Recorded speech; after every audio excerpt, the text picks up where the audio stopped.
गुरु रूप प्यारी साध संगत जी, वाहिगुरु जी का खालसा वाहिगुरु जी की फतेह। प्रोफैसर पूरन सिंह जी की कमोलक लिखत है जिसका सिरलेख है आर्ट। आओ प्यार नाल सरवण करन दी कोशिश करिए जी। असीं हिंदुस्तान विच अकली चालाकियां वल इवें पए हां कि सानू ना खुदाई मिलिया है, ना सनम, ना इस जीवन दा सुख प्राप्त होया है ते ना अगली दुनिया दा ही कुछ पता लगा है। भावें असी अपने आप नू लगातार सदियां थी धोखा देई आ रहे हां कि असी बड़ी अगम दी रूहानियत नू पहुंच पए हां। फिर दोहरा दईए, असी हिंदुस्तान विच अकली चालाकियां वल इवें पए हां कि सानू ना खुदाई मिलिया है, ना सनम, ना इस जीवन दा सुख प्राप्त होया है ते ना अगली दुनिया दा ही कुछ पता लगा है।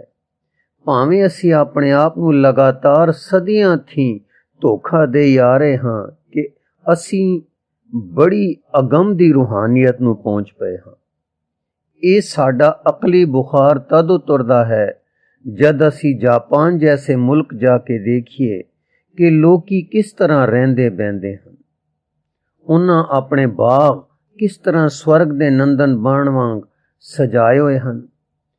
उन्हां ने कुदरत नू किस तरह अपने अंदर वसाया होया है ते आप उस अंदर वसे होए हन ते उन्हां दा जीवन किस तरह मौत थी अपै है ते उन्हां दियां रिश्तेदारियां ते दोस्तियां ते प्यार आपे विच किस तरह फुल वर्गे कोमल ते फुल्लां वांग सोहणे ते सुबक हन। जे उन्हां नू पुछो रब की है, दुनिया कद बनी है, किंज बनी है, किस बनाई है, तद वड्डे थी वड्डा जापान दा दाना सिर नू खुरक के बालक वांग बेबल जिहा हो जांदा है ते हैरान होंदा है कि कोई इहो जे वड्डे सवालां ते गल करन दा हिया ही किकुर करदा है। निमरता, मिठा बोलना ते अदब उस विच देवतियां वर्गा है। उसदा परछावां कोई नहीं ते ओदा प्यार बिरछां फुल्लां नाल तीबर इश्क दे दर्जे तक सहज सुभाਅ पड़िया होया है। कोई सवाणी घर विच फुल्लां बिना जी नहीं सकदी। जापान विचों जो सारे फुल पद्म ते चेरी उड़ा दिते जाण तद मेरा ख्याल है जापान कौम मर जाएगी। कौम दी जिंद फुल्लां विच है। उन्हां दे पर्बत उन्हां नू आपे वांग प्यारे हन। फुजियामा दी बर्फानी ते दिव्य चोटी जापानियां दे पक्खियां उपर हर एक दे हथ विच है, दिल विच है। जापान दे समुंदर ते किश्तियां उन्हां अपनी सुरती विच इस ध्यान नाल बनियां होईयां हन कि अजकल जिथे जापान दा नाम जांदा है उत्थे उन्हां दे समुंदर ते किश्तियां दे झाके सोहणियां तस्वीरां विच लहर दे पहलां अपड़दे हन। आप दे पंछी आप दे मन विच फिरदे हन। उन्हां दे फंगां दी उलार उन्हां दा इलाही राग आप मूर्तिमान करके सिद्धे सादे खिचे चित्रां नू जान पा देंदे हन। हथ कोई वेला नहीं रहिंदा। बतखां पाणियां विच तरदियां चित्र विच हिलदियां दिसदियां हन। इउं जापान दे हत्थां विच करतारी किरत है। पर शांति बुद्ध मत दे निर्वाण वाली इन्नी है कि आप दे घर आए आप दे जजीरे दे अंदर आण लहरे समुंदर एक मान सरोवर है। इत्थे पश्चिमी पारखी आके जापान दी शांति दा भान करदे हन।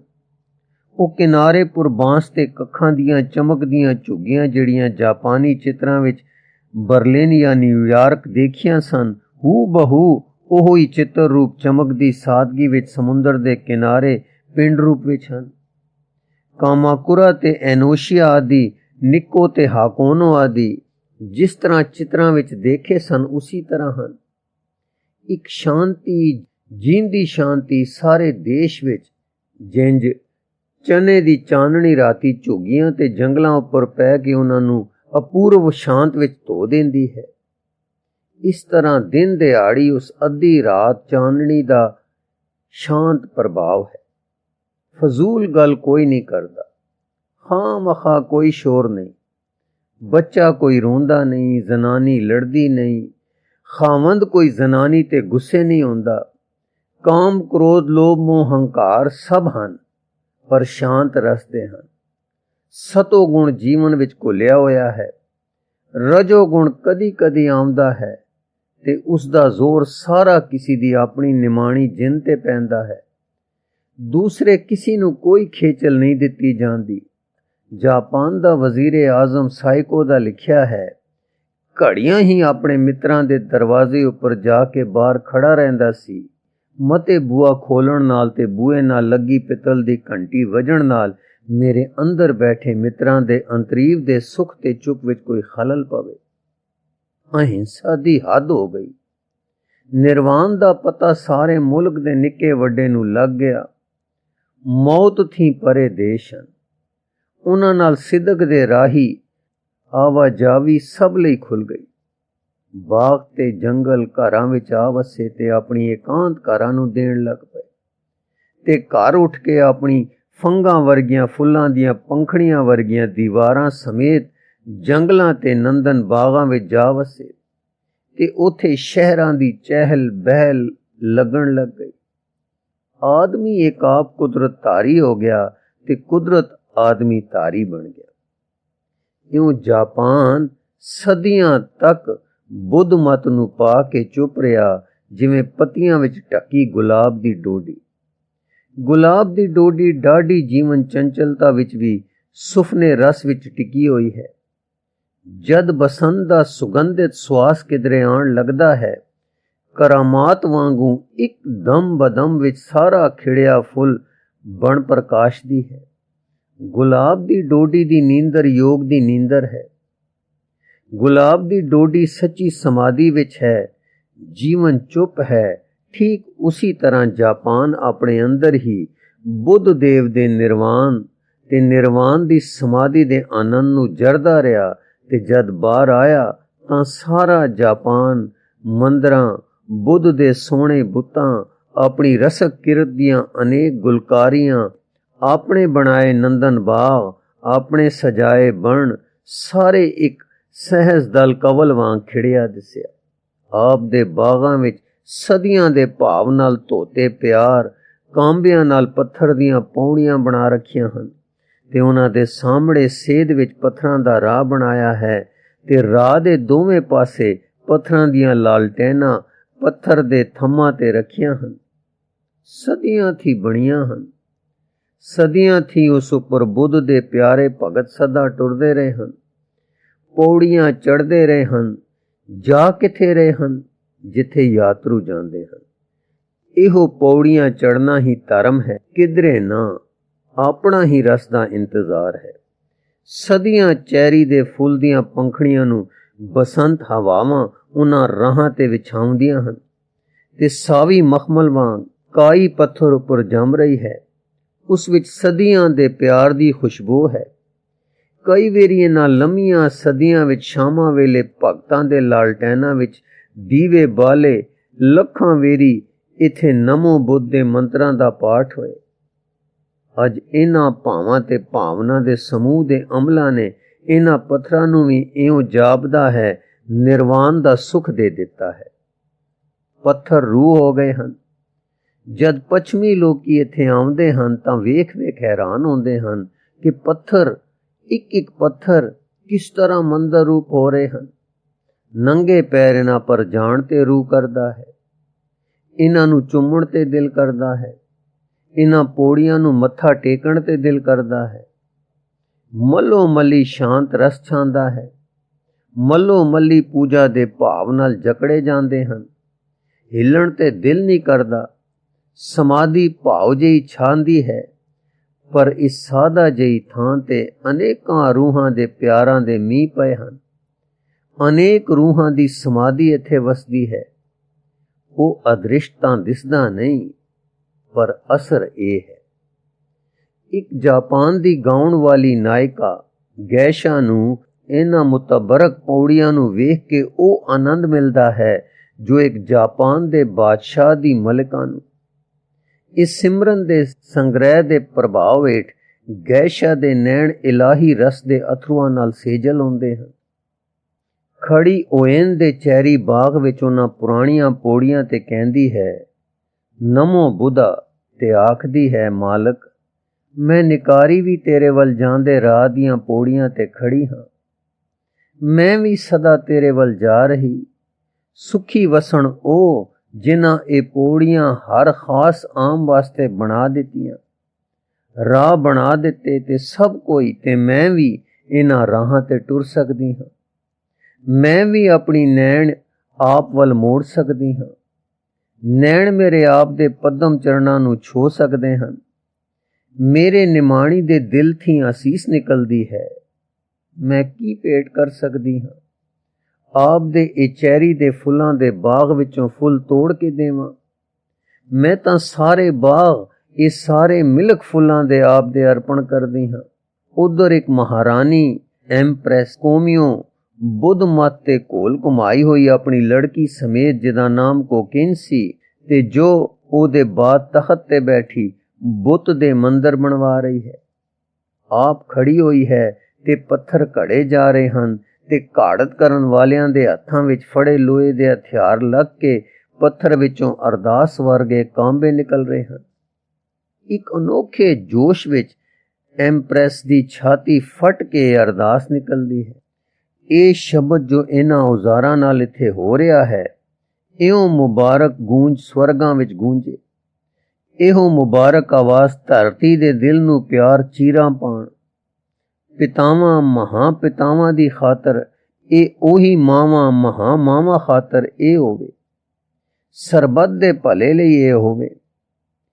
ਤੇ ਇਹੋ ਐਮਪ੍ਰੈਸ ਮਾਂ ਇੱਕ ਸਾਦਾ ਕਵਿਤਾ ਲਿਖਦੀ ਹੈ।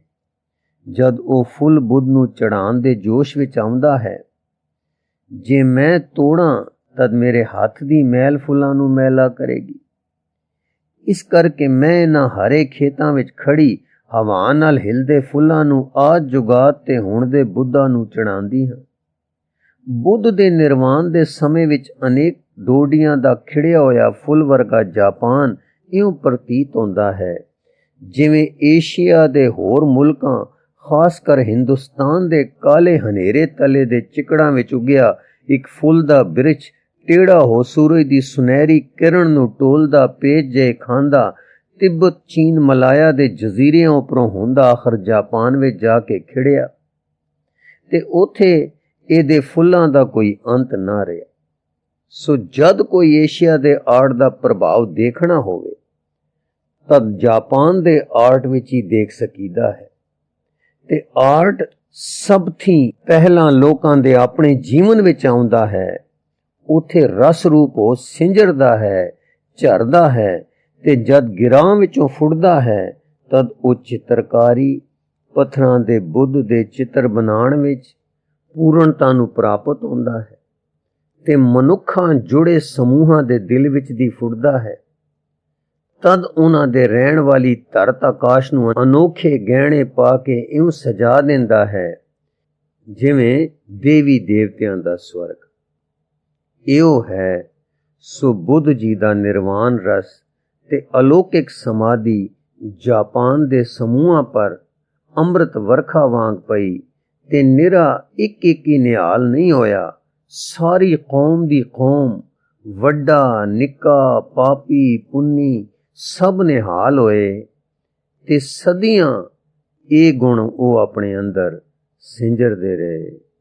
हुण रसक शख्सियत सदा करतारी होंदी है। जिवें रब दी कुदरत करतारी सुहाणप सुहज धर्म दया दर्द आदि दी उपजाऊ है, तिवें मनुख भी कुदरत वांग करतारी ते उपजाऊ होण बिना रह नहीं सकदा। आर्ट कई तरह दी रसक किरत है।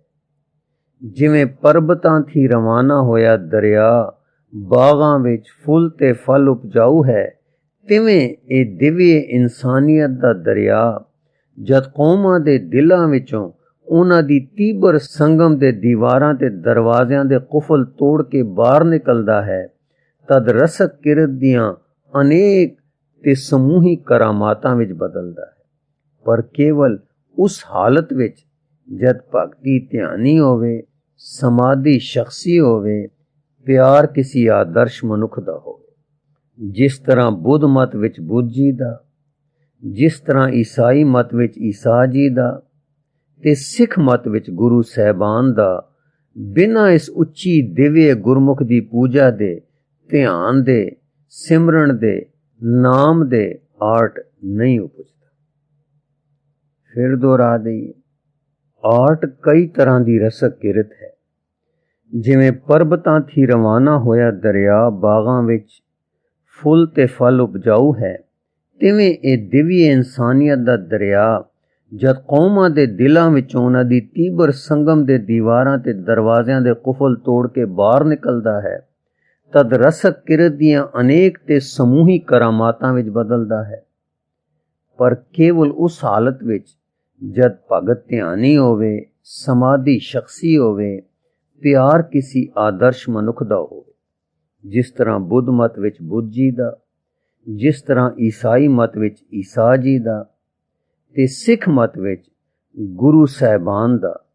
बिना इस उच्ची दिव्य गुरमुख दी पूजा दे, ध्यान दे, सिमरन दे, नाम दे आर्ट नहीं उपजदा।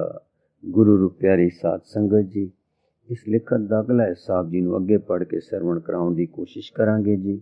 वाहिगुरू जी का खालसा, वाहिगुरू जी की फतेह।